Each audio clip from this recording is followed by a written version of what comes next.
quais são os transtornos de ansiedade. Quando eu falo ansiedade, o termo ansiedade é muito genérico, é algo muito muito vago falar ansiedade, né? Na verdade é um termo, não é tão vago, já define um pouco essa questão dessa tensão, dessa preocupação em relação ao futuro, a questão dos sintomas físicos. Isso aí a gente consegue ter uma noção quando a gente fala ansiedade.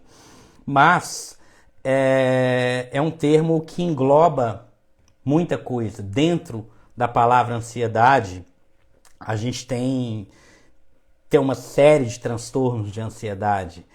Eu falava, há pouco tempo atrás, eu falei sobre transtorno de pânico e alguém falou assim: nossa, mas esse transtorno de pânico parece muito com ansiedade. Nossa, transtorno de pânico é muito parecido com ansiedade. Por que a pessoa me perguntou isso, né? Porque, na verdade, o transtorno de pânico é um dos transtornos de ansiedade. Então, quando a gente fala ansiedade, a gente tem que pensar o seguinte, olha, ansiedade.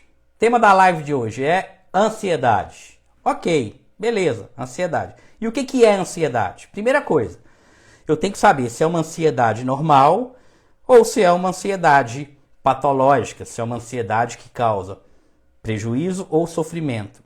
Se é uma ansiedade normal, a gente vai falar, que bom que você tem essa ansiedade, porque a ausência de ansiedade é ruim também.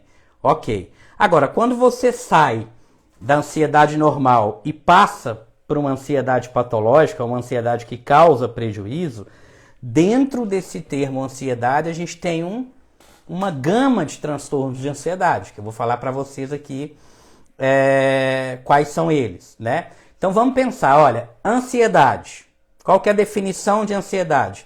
É uma expectativa em relação ao futuro, tá? Então a ansiedade é uma apreensão em relação ao futuro ou um medo exagerado, ponto.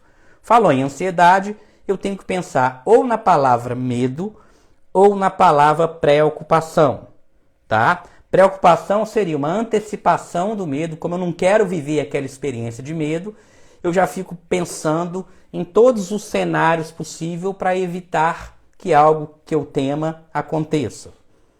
Seria uma preocupação. E aí pode ser uma preocupação de ficar desempregado, pode ser uma preocupação associada com saúde, pode ser uma preocupação com o filho, uma preocupação no casamento. E aí é uma preocupação em diversas áreas da sua vida, tá? Em última análise, essa preocupação é a pessoa tentando evitar uma situação de desconforto extremo. Então, esse seria um polo da ansiedade. O outro polo seria um medo desproporcional. Estou vendo um desenho animado de um leão. Eu desenvolvo uma crise terrível de medo daquele desenho. Um leão numa tela não vai me oferecer perigo. Agora, se eu estou no meio de uma selva e eu vejo um leão e tenho uma resposta de medo, aqui nós estamos falando de uma ansiedade normal, um medo normal. Então, o primeiro ponto, quando alguém falar a palavra ansiedade, é você diferenciar. Pera lá, é uma ansiedade normal ou é uma ansiedade patológica? Ponto, tá? Ansiedade normal, ela protege a gente. Tá? Você só vai preparado para uma prova, você vai fazer um exame de direção, tirar uma carteira, você prepara, você paga a autoescola, treina a baliza, enfim, porque você está preocupado com o resultado do seu exame. Essa ansiedade ela é positiva. Agora, se você treina, faz a autoescola, treina tudo direitinho, chega na hora do exame, começa a tremer e faz tudo errado, sendo que ao longo do mês você fez tudo certo lá com o seu instrutor, mas só na hora do exame você faz tudo errado, ou mesmo uma prova escrita você começa a ter muito branco, já é uma ansiedade que está te fazendo mal. Agora, aquela ansiedade que te move, que te impulsiona a você estudar, a você fazer um trabalho bem feito, a você como eu dizia, para a autoescola, a você preparar fazer as balizas e fazer aulas extras, enfim, né? Você liga lá pro seu instrutor de autoescola e fala, nossa, eu quero fazer 5 aulas extras aqui porque eu tô sentindo que eu não tô preparado. Por que você faz isso? Você está com ansiedade. E essa ansiedade está te impulsionando a fazer algo. Você vai fazer uma prova do Enem, você vai fazer uma prova de um concurso, você vai fazer...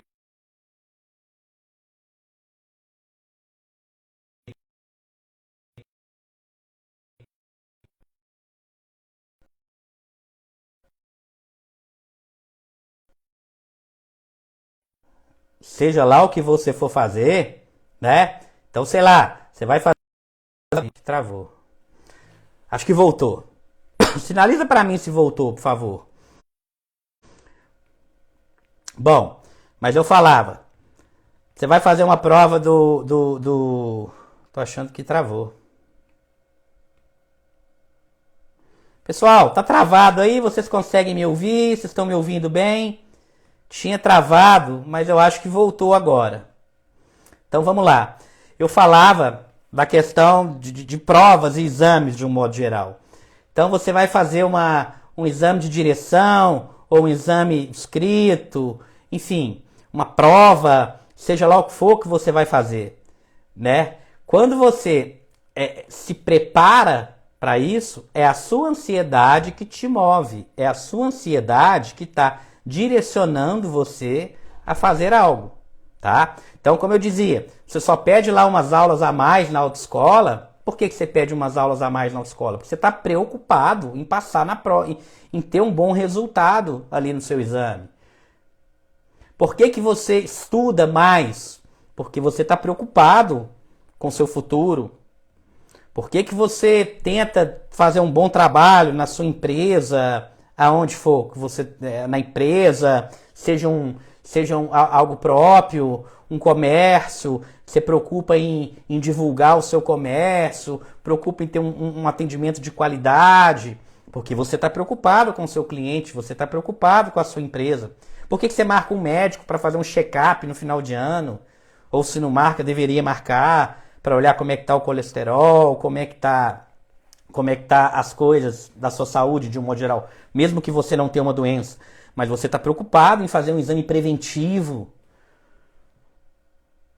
Então veja bem, essa ansiedade que eu estou falando aqui é uma ansiedade normal, é uma ansiedade que te dá uma energia para você fazer as coisas. A ansiedade ela está muito associada com uma energia.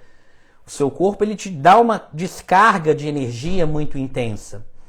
E essa energia, ela te motiva ao quê? Essa energia te motiva a fazer as coisas. Então, é muito importante a gente ter em mente que um grau de ansiedade tá ok.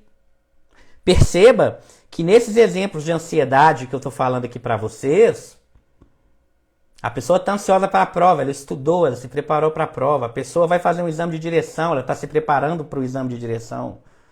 A ansiedade não está paralisando. A ansiedade está movendo a pessoa em direção aos objetivos dela. Então, eu tenho um objetivo, que é divulgar conhecimento em saúde mental. Só estou nessa live aqui por conta da minha ansiedade. É a minha ansiedade que fez eu estar aqui na live. Entende? Então veja bem, se a sua ansiedade ela está te impulsionando para você fazer algo, isso é muito produtivo, isso é muito bom.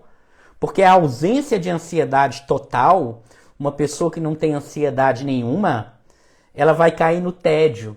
Vai ser aquela vida totalmente paralisada, uma vida que a pessoa, não sei, tá tudo bom do jeito que tá, a pessoa fica paralisada também. Então um grau de ansiedade ele é útil, tá? E o que a gente percebe? Existe até uma curva, existe até um gráfico que mostra o quê? Que à medida que a sua ansiedade vai aumentando, a sua produtividade também vai aumentando. Então, você não tem ansiedade nenhuma, você fica parado, você não faz nada. Na hora que você começa a ter uma ansiedade e você começa, nossa, eu preciso dar um jeito na minha vida, então eu preciso estudar, eu preciso fazer uma atividade física, eu preciso marcar um médico e olhar como é que estão meus exames, eu preciso fazer um check-up. Quando você está nesse nível de ansiedade e você vai lá e faz o check-up, você faz os exames, você faz a sua atividade física, você monta um comércio, você estuda, você corre atrás dos seus objetivos, dos seus sonhos, é a ansiedade que está te levando em direção aos seus sonhos. Então eu estou começando aqui falando sobre isso, muita gente está achando estranho, porque achou que eu ia chegar aqui só falando mal da ansiedade. Não. A ansiedade, ela tem o seu ponto positivo. E agora eu vou falar para vocês os pontos. Estou falando aqui da parte positiva, mas logo eu já vou virar e vou começar a falar da ansiedade patológica. Então esse é um ponto importante. Olha, qual é o seu sonho? Quais são os seus objetivos? Muita gente nem sabe, né? A gente pode até fazer uma live aqui depois sobre isso, sobre valores, metas de vida, o que você pensa, o que você espera para a sua vida, o que você quer no seu futuro e o que você está fazendo para isso hoje. Muita gente nem sabe quais são as metas, quais são os valores, o que ela quer para a vida. É algo que, se a gente começar a questionar muito, as pessoas muitas vezes nem sabem. Então, veja bem, essa ansiedade, até certo ponto, ela te leva em direção aos seus objetivos, tá? Ansiedade, que você quer tirar uma carteira de motorista, te leva até uma autoescola, fazer a matrícula, estudar lá legislação, direção e tirar a sua carteira. Ansiedade de ter uma faculdade, te leva a fazer um vestibular. Ansiedade de ter uma empresa, te leva às vezes a abrir uma lojinha pequenininha e dentro dessa lojinha você vai crescendo, crescendo, crescendo e às vezes se torna uma grande empresa. Tudo isso, gente, quem está movendo isso, a sua vida, é a ansiedade. Então, a ansiedade não necessariamente é algo ruim. A gente tem que pensar na ansiedade como um botão. Sabe aquele botão hoje não tem mais, né, gente? Eu que sou velho, então vocês me perdoam. Aquele botãozinho do rádio, né? Você vai rodando a bolinha assim. Não, mas tem sim. Em carro tem sim. Você vai rodando a bolinha e o volume vai aumentando. Quando a gente vai tratar alguém com ansiedade, diferentemente do que muita gente pensa,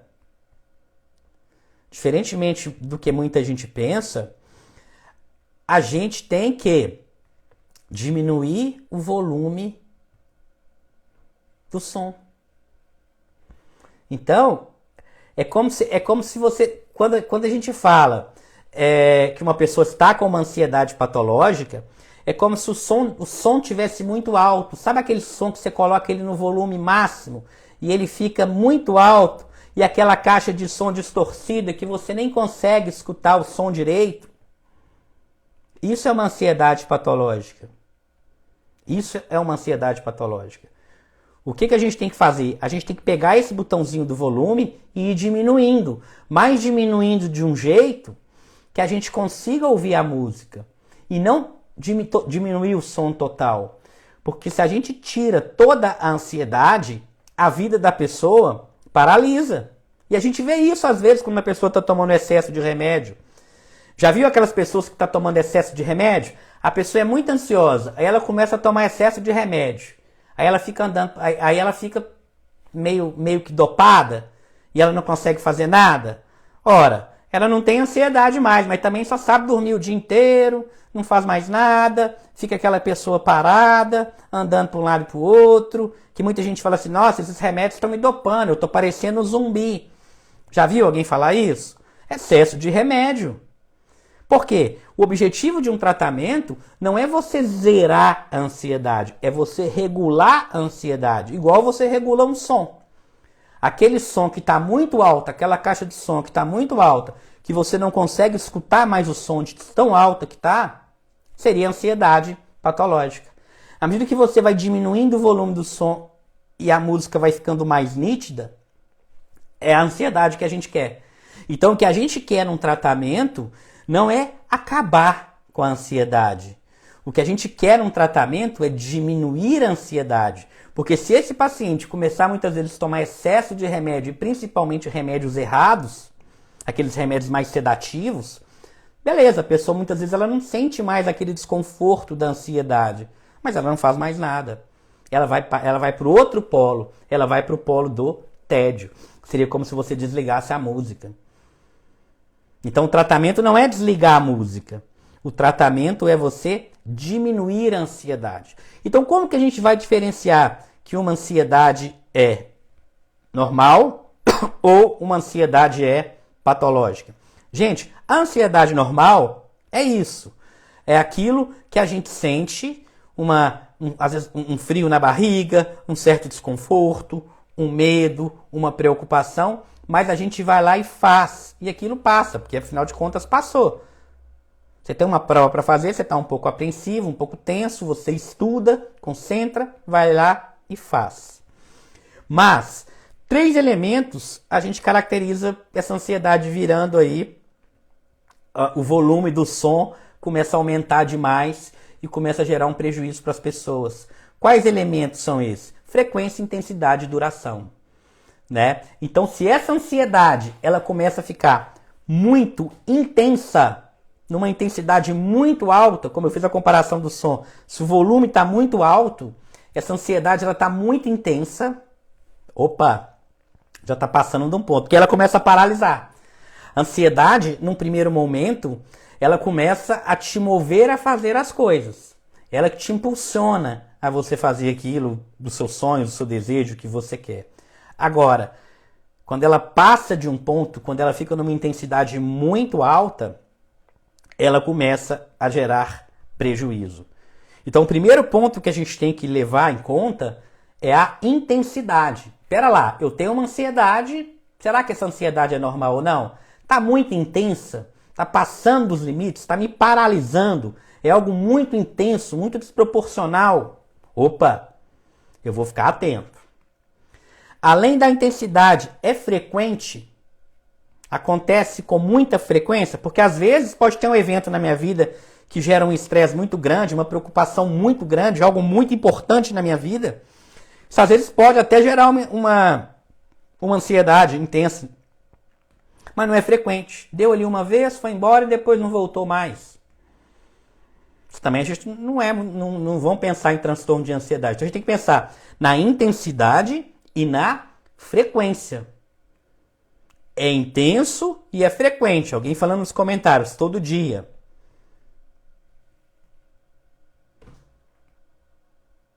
Frequência, intensidade e duração.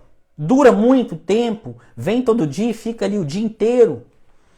Então, com essas 3 características, eu já começo a pensar, olha, é uma ansiedade. Pergunta, é normal ou é patológica?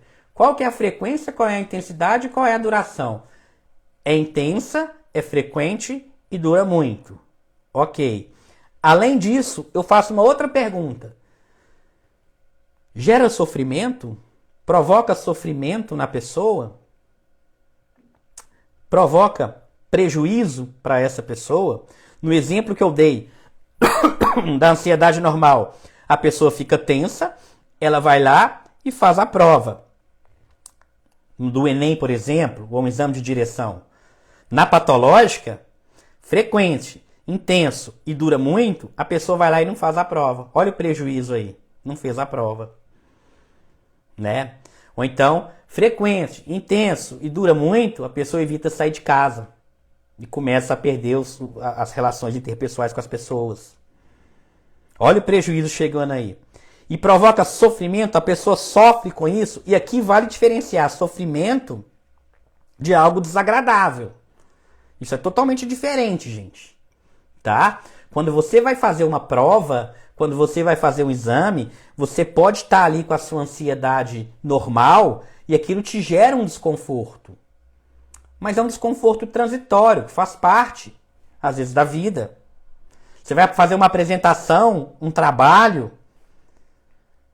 Você vai fazer uma apresentação, um trabalho, você fica tenso, aquele frio na barriga, aquele desconforto. Mas isso não necessariamente é um sofrimento. Gerou um desconforto, ok, você foi lá, fez a apresentação do trabalho e passou o desconforto e está tudo bem. Agora, para quem tem ansiedade patológica, não. Frequência, intensidade e duração gera sofrimento e gera prejuízo. Aí nós já estamos falando de transtorno de ansiedade. A gente sai da ansiedade normal e a gente vai para um transtorno de ansiedade. E o que a gente quer fazer em termos de tratamento? A gente quer pegar essa pessoa que está num polo da ansiedade patológica E aí tem os transtornos de ansiedade, que eu vou falar para vocês quais são.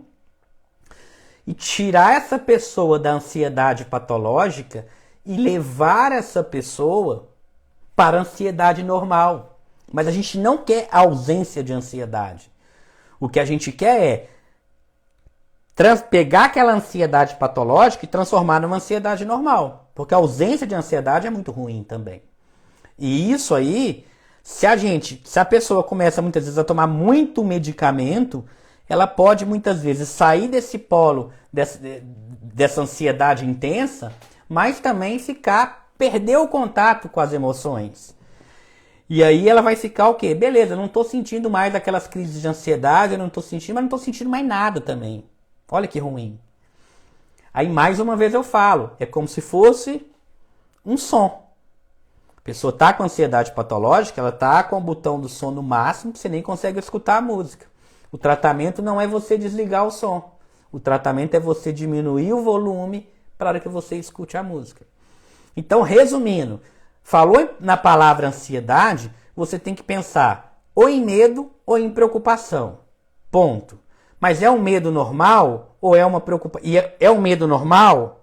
É uma preocupação normal, ou que muitos chamam de preocupação produtiva? Ok, ansiedade normal. É um medo desproporcional? A gente vai falar em fobia. Aí a gente já pulou para ansiedade patológica. É uma preocupação improdutiva? A gente pulou para ansiedade patológica. Então agora entrando na ansiedade patológica. Quais são os transtornos de ansiedade? Se a gente vai falar em ansiedade patológica, gente, transtorno de pânico é um transtorno de ansiedade? Fobia social é um transtorno de ansiedade? O que é fobia social? Medo de ser avaliado pelo outro. Então, se eu vou fazer uma apresentação em público, eu fico com medo do que as pessoas vão pensar. Se eu vou, às vezes, almoçar no restaurante, eu fico preocupado se as pessoas estão olhando da maneira que eu estou segurando nos talheres ou que as pessoas estão me observando. Tem gente que tem dificuldade de escrever em público. Enfim, fobia social, medo da avaliação do outro, medo de ser julgado do outro. É um tipo de transtorno de ansiedade? É um tipo de transtorno de ansiedade. Fobia específica, fobia de algo específico. Por exemplo, eu tenho fobia de barata, eu tenho fobia de injeção, fobia de sangue, injeção, ferimento. Eu tenho fobia de sapo, fobia de palhaço, fobia de leão, fobia de aranha. E aí você me fala, poxa, mas fobia de leão? Você tá no meio do mato lá, no meio da selva, vem um leão em cima de você, isso não é fobia, isso é medo. Porque é uma resposta de medo que você tem diante de uma situação de perigo real. Aí nós estamos falando da ansiedade normal. Agora, se você liga um desenho animado que passa um leão e você começa a tremer, isso já é uma fobia. Porque não existe um perigo real. É muito mais um perigo imaginário. Então, falou em ansiedade, medo ou preocupação. Se for um medo real, ok, normal, ansiedade normal. Se for uma preocupação produtiva, ok, ansiedade normal. É um medo que não é proporcional, a gente vai chamar isso de fobia. Entramos no transtorno de ansiedade. É uma preocupação improdutiva, a gente vai falar também de ansiedade patológica. Dentro disso tudo que eu estou falando, a gente vai subdividir em vários transtornos de ansiedade. Então, transtorno de pânico é um transtorno de ansiedade. Fobia social, tá? Que agora é chamado de transtorno de ansiedade social. Mudou o nome, mas é a mesma coisa, tá? Que é esse medo de ser avaliado pelo outro.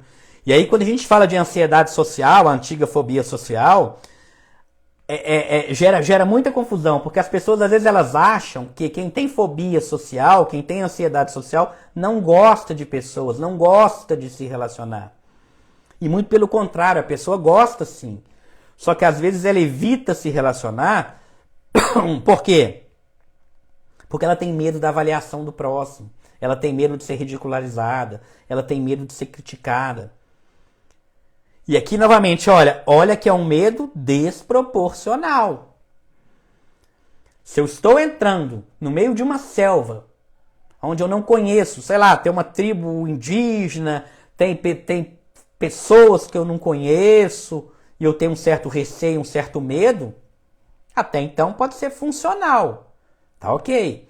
Agora, se eu estou num ambiente, sei lá, eu vou numa loja, eu vou na minha sala apresentar um trabalho, eu vou no restaurante ali comer um self-service, alguma coisa, eu já começo a achar que tá todo mundo me reparando, que eu vou ser julgado, que eu vou ser criticado.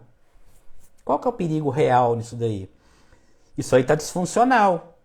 Então, e a pessoa muitas vezes ela quer a interação, ela deseja a interação, mas ela evita para quê? Ela evita porque ela tem medo da avaliação, medo de ser julgada.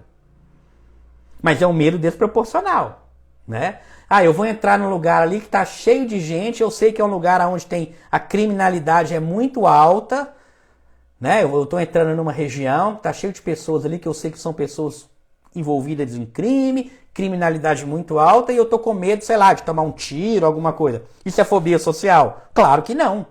Isso é um medo normal, um medo que aconteça algo com você, até com a sua integridade física. Isso não é fobia social. A fobia social é um medo desproporcional da avaliação do outro. Tá? É um tipo de. É um dos transtornos de ansiedade. Transtorno de pânico, como eu falei, é outro transtorno de ansiedade, onde a pessoa começa a ter vários sintomas físicos e ela vai sair de casa e ela tem medo de passar mal. Ela fica com medo de ter outros ataques de pânico. É um transtorno de ansiedade. Transtorno de ansiedade generalizada, que eu falo que é o transtorno das preocupações. A pessoa fica o tempo todo preocupada. E se acontecer isso, e se acontecer aquilo, e se der errado? Ah, se der errado eu vou fazer isso. Mas se eu fizer isso e não der certo, eu vou fazer aquilo. Ah não, mas pode ser que aquilo ali também não dê certo. Olha só, então eu vou ligar para minha mãe para ela preparar tudo lá para mim. Ah não, mas se minha mãe esquecer, então eu vou ligar para meu irmão. Ah, mas se meu irmão esquecer, não, então eu mesmo já vou preparar tudo. Ah, meu Deus, mas se chover no dia, vai estragar a festa. Nossa senhora, então eu já vou preparar uma lona. Não, mas se essa lona estiver furada. E aí a pessoa começa a entrar num ciclo do e se. E se. E Ana Rodrigues falou que eu ia falar. E acaba não fazendo nada. Exatamente isso. Né? Então, veja, gente, que tudo isso aqui que eu estou falando são transtornos de ansiedade. Ansiedade generalizada, transtorno de pânico. O próprio ataque de pânico, ele entra dentro dos transtornos de ansiedade. Em crianças, por exemplo, eu não trabalho com crianças, mas em crianças, por exemplo, a gente tem um mutismo seletivo, que é aquela criança que não conversa, por exemplo, na sala de aula, não conversa com determinadas pessoas, mas conversa com as pessoas que ela tem uma intimidade, ela conversa. Então a criança às vezes tem 5, 6 aninhos, 7 aninhos, ela conversa com o pai, conversa com a mãe, conversa com todo mundo. Mas chega na escolinha, chega com o amiguinho, ela não conversa, ela fica muda, literalmente muda. Mas ela não está muda porque ela não sabe falar ou porque ela não quer falar.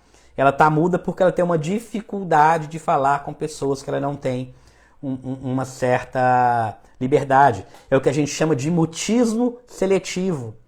Há quem diga que o mutismo seletivo é mais ou menos a fobia social do bebê. Bebê não, né? Da criança ali de 5 anos, 6 anos. Há quem diga que o mutismo seletivo seria uma manifestação, uma espécie de fobia social na criança. Isso é muito importante professor, quem trabalha na educação infantil, conhecer sobre isso. Saber que existe isso, o mutismo seletivo. Que a criança ela não tem problema de comunicação de um modo geral com as pessoas que ela tem um contato. Mas pessoas de fora ela não fala absolutamente nada. E isso pode, às vezes, até agravar. A criança, às vezes, faz xixi na calça, porque não pede a professora para ir no banheiro. Faz cocô na calça. E gera um sofrimento muito grande para a criança. E muitas vezes isso tende a evoluir na vida adulta para uma fobia social. E há quem fale que o mutismo seletivo é a fobia social da criança pequenininha. Tá? Não vou me atrever a falar muito de mutismo seletivo porque eu não trabalho com crianças. Né? Amo criança de paixão, mas eu tenho muita dificuldade de atender criança. É uma área assim que eu admiro muito quem atende, porque é muito difícil. Não é que é difícil, né? Mas é diferente. A pessoa realmente tem que ter esse dom de lidar ali com o lúdico, com as questões infantis. Então, criança, para mim, Bruno, criança, eu amo brincar com criança. Atender criança eu tenho uma certa limitação, eu tenho uma certa dificuldade. Mas é importante saber que existe um mutismo seletivo, que precisa de tratamento, porque gera um sofrimento muito grande para a criança e isso pode se estender para a vida adulta. A agorafobia, o que seria a agorafobia? A agorafobia é diferente de fobia social. Na fobia social, a pessoa tem medo das pessoas, ela tem medo de ser julgada pelas pessoas. Então, se eu tenho fobia social, eu tenho medo de ser julgado, eu tenho medo da avaliação do outro. A agorafobia parece um pouco com a fobia social, porque é o medo de estar no meio de multidões, medo de lugares públicos. Ágoras significa praça pública. Mas o medo não é das pessoas, é o medo de passar mal no meio das pessoas e não conseguir socorro. Tem uma relação muito grande com o transtorno de pânico. Então, olha só, na fobia social, a pessoa tem um medo de ser avaliada pelo outro. Na agorafobia, a pessoa tem medo de passar mal em público. É diferente. Parece, confunde um pouco, mas é diferente. Na fobia social, eu tenho medo de ser avaliado, eu tenho medo de ser julgado pelo outro.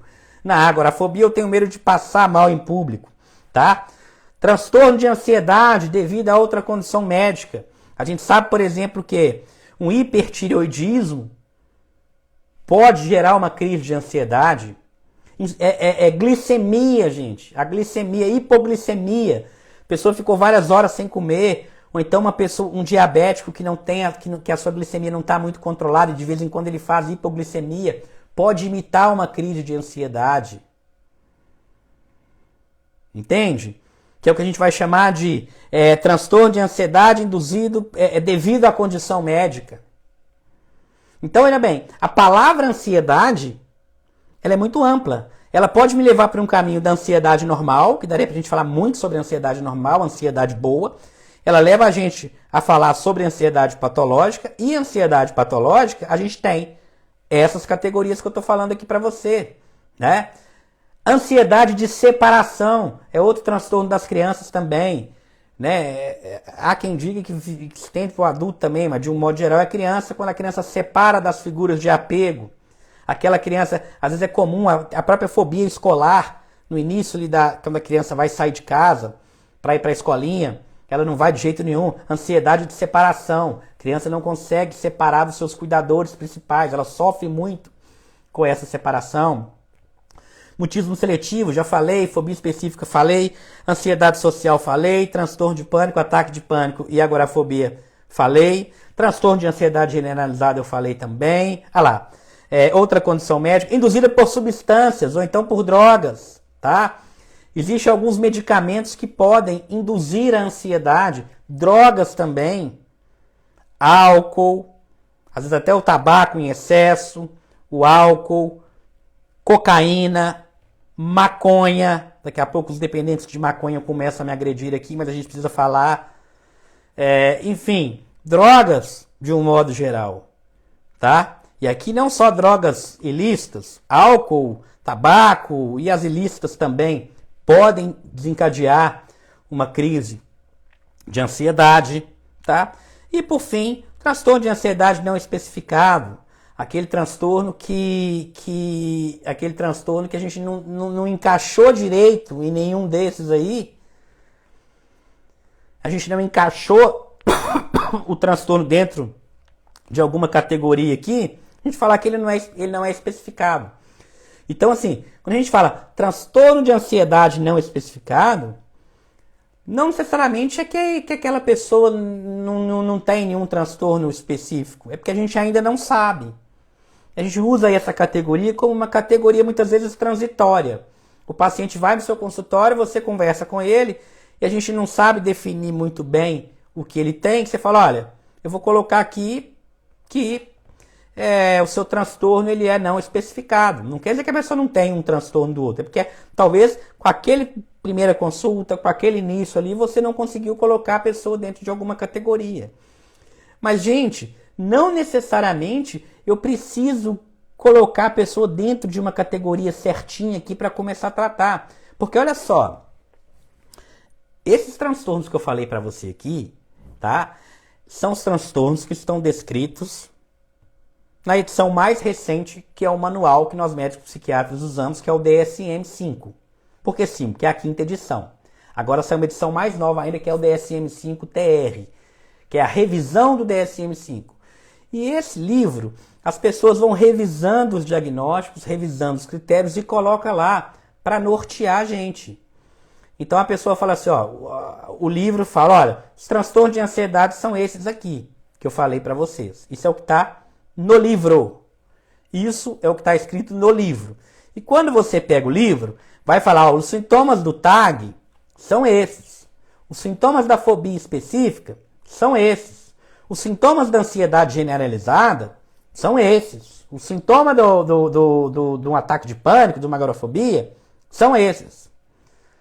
Aí você acha, gente, você acha que uma pessoa que vai desenvolver um transtorno de ansiedade, o cérebro dela, o sistema nervoso central dela, vai respeitar livro? Claro que não.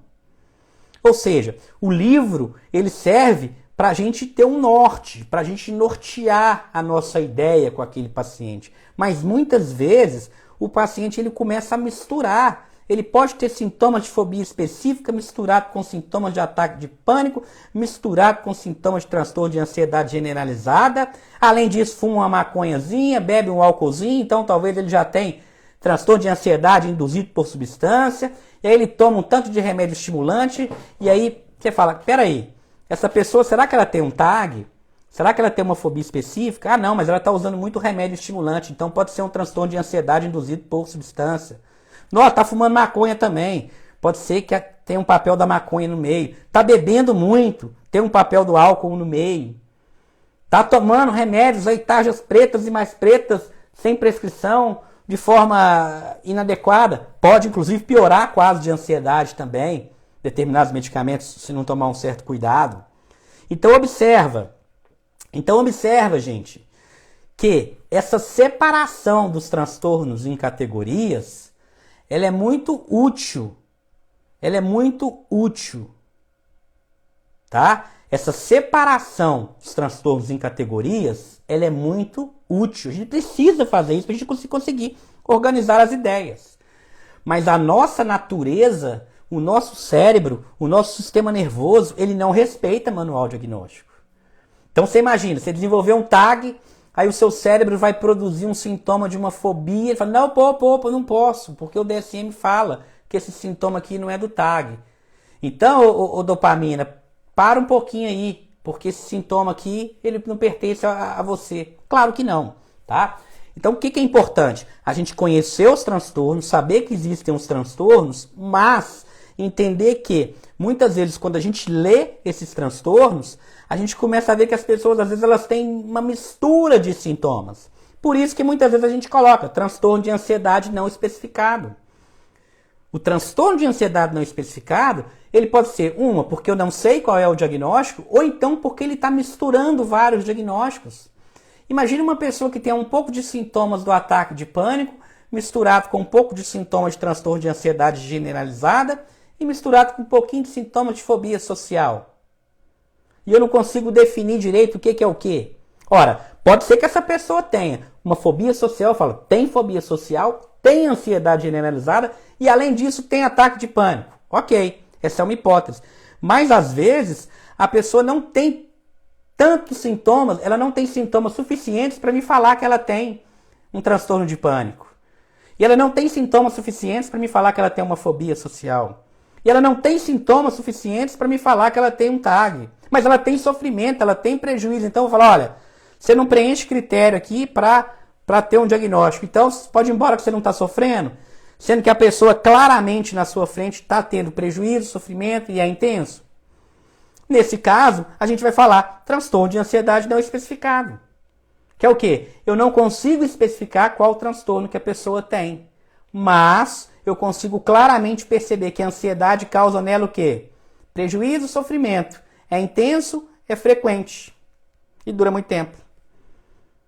Como eu não sei qual transtorno que é, eu ponho não especificado. Ai, meu Deus, não sabe qual transtorno que é. E a pessoa já é ansiosa, né? Não sabe qual é o meu transtorno. Agora lascou. Porque a pessoa já é ansiosa, ela já pensa no pior. Então eu ganhei um diagnóstico de transtorno não especificado. A pessoa não sabe o que eu tenho, não tem jeito, estou condenado aqui a viver com isso. Não. Muitas vezes você não consegue... muitas vezes você não consegue definir exatamente qual o transtorno que a pessoa tem, mas você já consegue tratar. E o que a gente quer no final das contas? Você quer o quê? Você quer um relatório bonitinho, com seu CID, com isso, com aquilo, com isso, bonitinho? Ou você quer ter uma vida que vale a pena ser vivida? As pessoas que querem aposentadoria vão querer o CID bonitinho. Agora, as pessoas que estão realmente sofrendo, elas querem, gente, é ter uma vida que vale a pena ser vivida, uma vida boa, viver bem. Então, como eu disse, é muito importante a gente tentar ter um diagnóstico, isso norteia o tratamento, dá um certo alívio para o paciente, mas nem sempre é o principal. Nem sempre é o principal. O principal é a pessoa ter o quê? Uma vida que vale a pena ser vivida. Ponto. Olha, eu tive um transtorno ali de ansiedade, o médico falou que não era especificado, mas eu tratei, agora eu tô bem, acabou, não tem mais ansiedade. Pronto, tá resolvido seu problema, não tá? Você vai ficar criando caso, porque você queria ter um diagnóstico específico que você não tem. Né? Então essa que é a ideia. A gente separa os diagnósticos em categorias, mas nem sempre a nossa mente, o nosso cérebro respeita as categorias diagnósticas. Então, eu tenho transtorno do pânico, tenho ataque do pânico, tenho agorafobia, tenho ansiedade generalizada, tenho fobia específica. Imagina uma pessoa que vai pegando um pouquinho de cada um e junta tudo.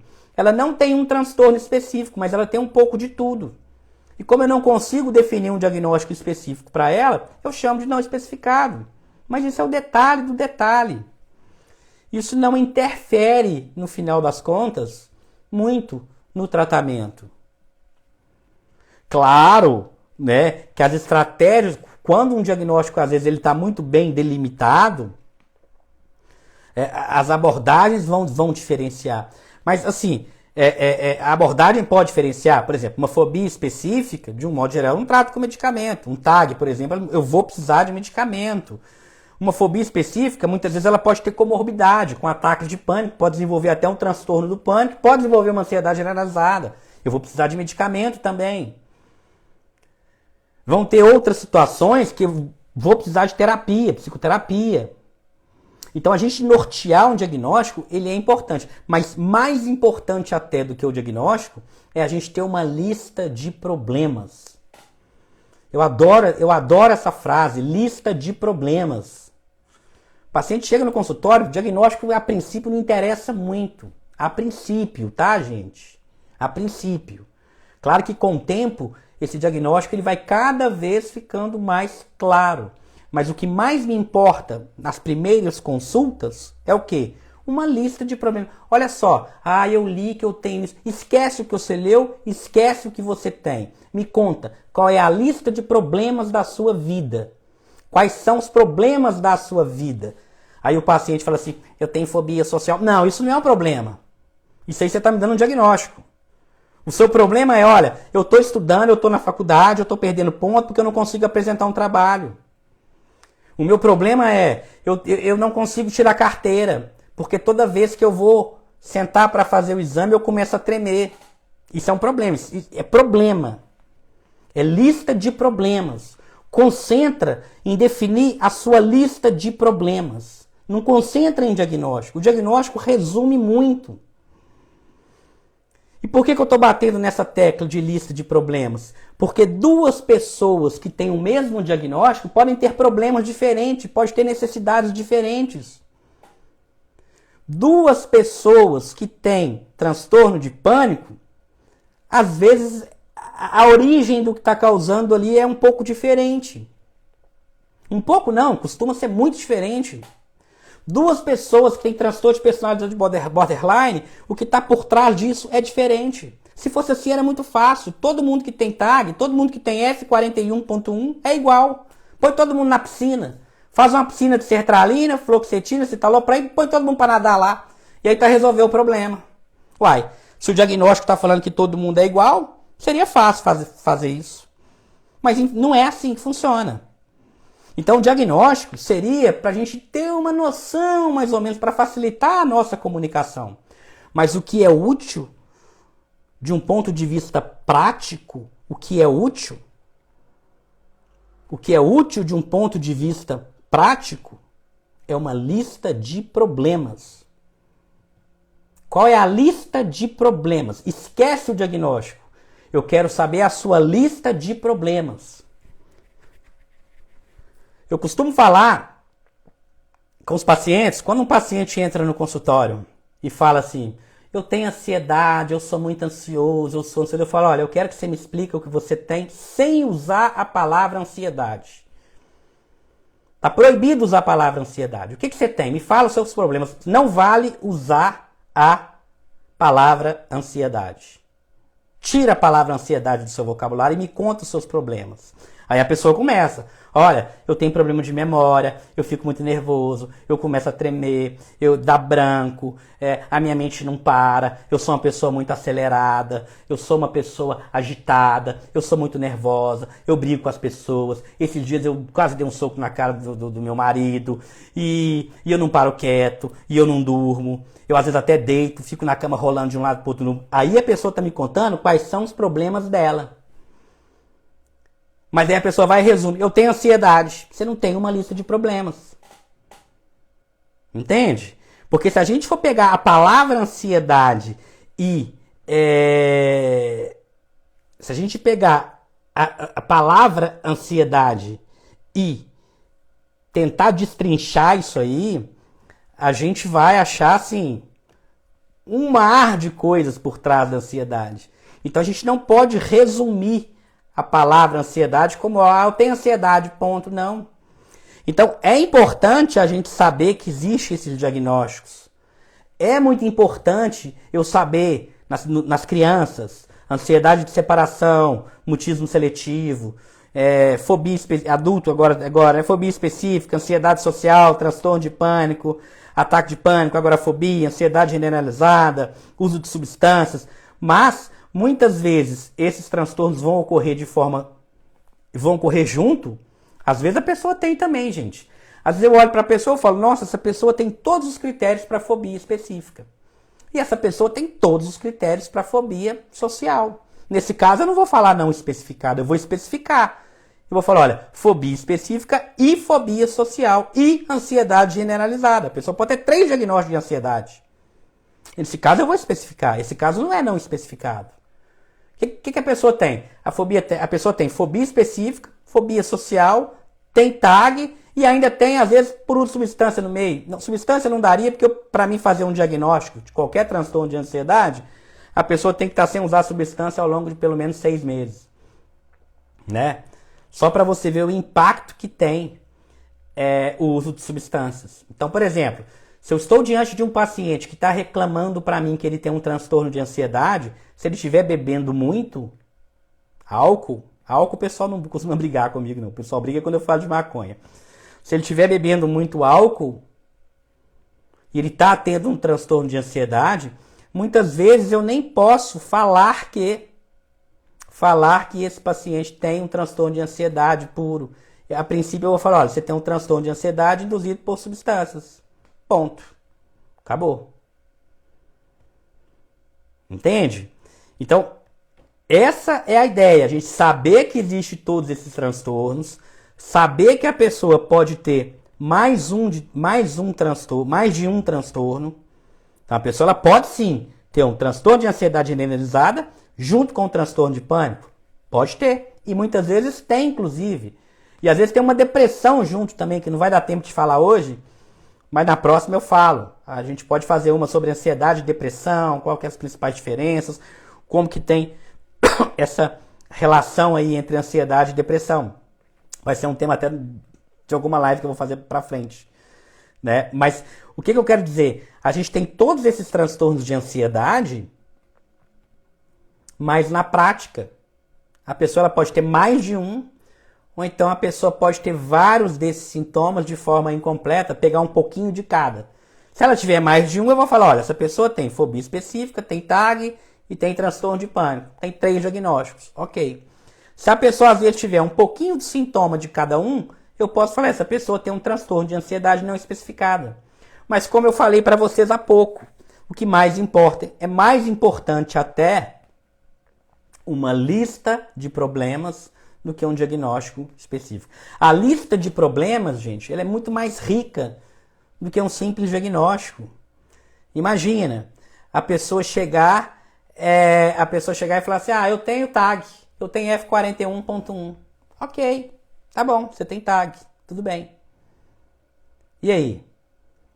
Isso te fala muito pouco da pessoa. Agora, se a pessoa começa a detalhar, olha, eu sou uma pessoa muito preocupada, tem uma conta que vai vencer daqui a 4 meses e eu já estou apavorada com esse problema. E eu observo que lá no meu trabalho eu sou assim também. As pessoas também falam que eu sou assim. E a pessoa começa a desenrolar a história dela. E ela fala, a vida inteira eu fui assim. Desde pequenininha, quando eu tinha 5 aninhos, eu já era muito apavorada, eu já era preocupada, eu já era tensa, eu já era irritada. E aí você vai começar a entender a diferença entre uma lista de problemas e um diagnóstico. Se você tem a lista de problemas, o diagnóstico ele vai vir com o tempo. Mas é sempre importante lembrar que eu estou falando para quem? Com quem? A maioria das pessoas que eu estou conversando aqui agora. Bom, deve ter muita gente aí que gosta do assunto, profissional de saúde, mas quando eu falo para um paciente ansioso, que a gente vai deixar o diagnóstico dele para depois, o que você acha que ele quer? Ele não é ansioso, gente? Ele quer tudo na hora, né? O paciente ansioso ele já quer sair com o diagnóstico, com o remédio curado, porque ele é ansioso. Então, assim, a gente tem que dar esse desconto. Né? É interessante, porque sempre quando essa aqui não teve, ou pelo menos se passou as perguntas aí, eu não li. Né? Mas é sempre interessante quando a gente fala de ansiedade, sempre vem alguém, acelera, corre, você está enrolando, fala logo o que eu quero saber. E a gente dá um desconto, porque a gente está falando para pessoas ansiosas. Então, de um modo geral, o ansioso, ele quer tudo muito rápido. E faz parte, inclusive, do tratamento, a gente mostrar para esse ansioso que não tem essa necessidade dessa correria toda. Correr para quê, gente? Correr para quê? Mas aí, se fosse entrar nisso agora, daria daria uma outra live, né? Se a gente fosse abordar a questão das crenças, o que está por trás aí, de um ponto de vista, até psicoterápico, que está por trás disso daí que eu não vou entrar aqui agora, né? Então a gente tem que pensar, correr para quê? Às vezes a gente precisa correr mesmo, mas nem sempre, né? Então assim, a gente tem que entender isso. E quando você fala para o ansioso, calma, vai devagar, vai devagar, vai devagar, respira, respira, e ele fica falando que não consegue, ele não consegue, por que ele não consegue? Ele não consegue justamente, por que ele não consegue? Porque ele não consegue ficar parado, então ele quer tudo para ontem, ele quer tudo muito rápido. E para que precisa disso? É algo que a gente tem que se perguntar. Para que essa correria toda? Não tem ninguém ali te ameaçando de nada. Ai, tem que correr, tem que correr, tem que correr, tem que correr. Para, respira e fala, para que você tem que correr? Mas aí, tá vendo? A Isadora tá falando, odeio quando me mandam acalmar. Claro, Isadora, isso aí que você tá falando, na verdade, sempre quando a gente passa um comando para alguém, tá? Sempre quando a gente manda alguém fazer algo, isso soa como uma violação da nossa liberdade. Isso é um processo até inconsciente, tá? Tem um princípio chamado princípio da reatância, que é sempre que quando você dá um comando para alguém, num primeiro momento, essa pessoa ela tende a refutar, ela não gosta, ninguém gosta de ser mandado. Ninguém gosta de ser mandado. Então se eu virar para você e falar assim, fica calma, para de ficar acelerada, você falou que fica com raiva e a maioria das pessoas não gostam disso. Que a pessoa fala, eu fico com raiva, eu vou devagar se eu quiser. Ou, quem dera fosse fácil, eu não consigo. Então você meio que você afronta a pessoa. Mas existem estratégias para a própria pessoa chegar nessa conclusão. Então assim, mandar uma pessoa ficar desacelerada, mandar a pessoa ser mais devagar, realmente não vai funcionar. No final das contas, o que a gente vai querer é fazer com que a própria pessoa perceba isso. Né? Mas muitas vezes são padrões de pensamentos que estão tão enraizados, que vem muitas vezes desde lá de trás, além das questões genéticas, que não vai dar para falar aqui, mas tem as questões de aprendizado. Muitas vezes você viu seu pai, você viu sua mãe sendo ansioso e você copia. Então, é algo que está muito crônico. E aí quando alguém chega e fala, vai devagar, isso realmente às vezes irrita a pessoa e a pessoa não gosta. Isso é para tudo, tá? Isso não é só para ansiedade. Você virar para um deprimido e falar com ele, olha, sai dessa cama, vai se animar, tem um sol lá fora. Você ficar mandando as pessoas fazer as coisas, isso muitas vezes faz um efeito contrário. Mas existem estratégias para a própria pessoa ir percebendo que isso está gerando, na verdade, uma série de prejuízos ali para ela. Entende? Então, assim, é importante a gente ter em mente que o objetivo nosso é sim desacelerar, né? Mas quem dera fosse fácil você chegar para uma pessoa e mandar essa pessoa desacelerar, mandar essa pessoa ficar mais lenta, enfim, né? Gente, então era isso que eu queria falar para vocês hoje, né? Sobre os transtornos de ansiedade. A própria questão, aqui basicamente eu falei para vocês a diferença da ansiedade normal, da ansiedade patológica, quais são os transtornos de ansiedade. Eu acho que isso é muito importante, muito válido, mas o nosso tempo acaba sendo um pouco curto, a gente tem 1 hora só aqui para falar sobre isso. Resumidamente, o tratamento vai ser feito com medicação e psicoterapia, tá? Já fiz várias lives sobre tratamento medicamentoso para ansiedade, sobre os tratamentos psicoterápicos. Todas elas estão no meu canal do YouTube. Quando sair da live, não deixe de clicar no link aqui da bio, se inscrever no meu canal do YouTube. Todas as lives minhas estão bem organizadinhas lá no meu canal do YouTube, tá? Então lá no canal do YouTube você encontra todas as minhas lives de uma forma bem organizada, tá? Lembrando que quarta-feira agora, na próxima quarta, sempre às 20 horas tem live também.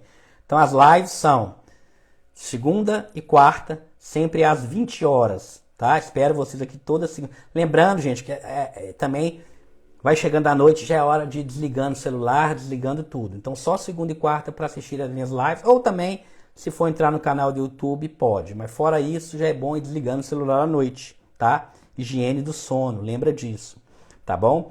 Não deixa de sair daqui, se inscrever no meu canal do YouTube, que tenho certeza que vocês vão gostar. Lá é tudo aberto, tudo de graça, igual aqui no Instagram, tá? Tudo aberto, tá bom?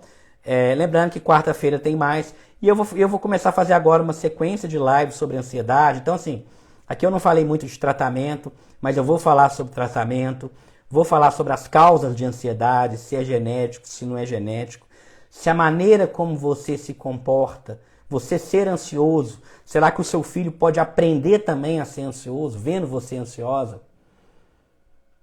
Será? Além do componente genético, muitas vezes o seu filho, vendo o seu jeito de ser ansioso, ele aprende a ser ansioso também.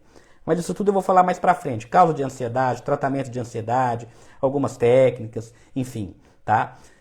Beijo no coração de vocês, fiquem com Deus. Até quarta-feira às 20 horas. Saindo daqui, corre lá no link, clica no canal do YouTube, se inscreva que todas as minhas lives estão lá, tá bom? Fiquem com Deus e até a próxima.